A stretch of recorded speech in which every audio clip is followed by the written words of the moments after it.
While I'll gladly dig into challenging shooters and roguelikes of various kinds, for whatever reason I've never quite gotten into the slower and more plodding Souls-like style of play and pain. Maybe it's the ADHD in me, but too much time spent trying to trigger an attack that you'll then be able to parry and counter drives me nuts. While I was able to have some modest successes with my more impatient style, I do think in Celebration of Violence wasn't inclined to show me much mercy. Looking like a top-down game from a generation or two ago, you won't want to roll into the experience expecting it to be a looker.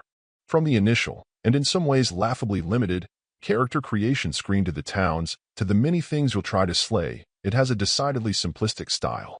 For the most part, its style of play is also leaning more to the bare-bones side, with a much higher value placed in timing and technique over flair.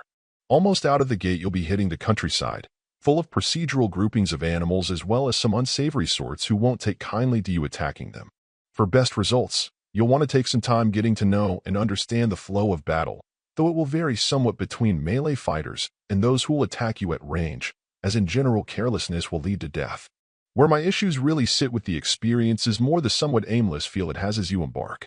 For me, too much of the experience just is, with it taking time and repetition of runs to understand things as simple as how upgrades and things like shrines work, what you're supposed to be doing, where you're supposed to be going, and whether it really is a good idea to slaughter people back in town or not.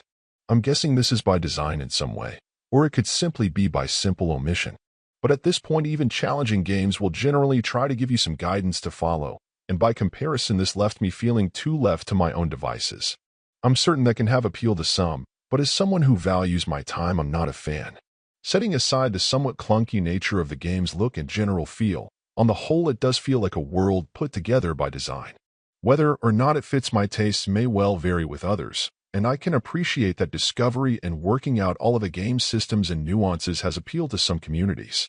I'd argue that even if you're a fan of a challenge, there are quite a number of better options on the Switch eShop from a number of directions, but if you're down for something that does things its own way, this could scratch an itch. Overall, my final score for the game ended up being a 6.8. And if you're interested in picking it up, it's currently available on the Switch eShop for $12.99. Thank you for taking the time to listen to this review. And if you'd like more information or ideas of indie games worth checking out on Switch, be sure to click on the link provided in the description. Until next time.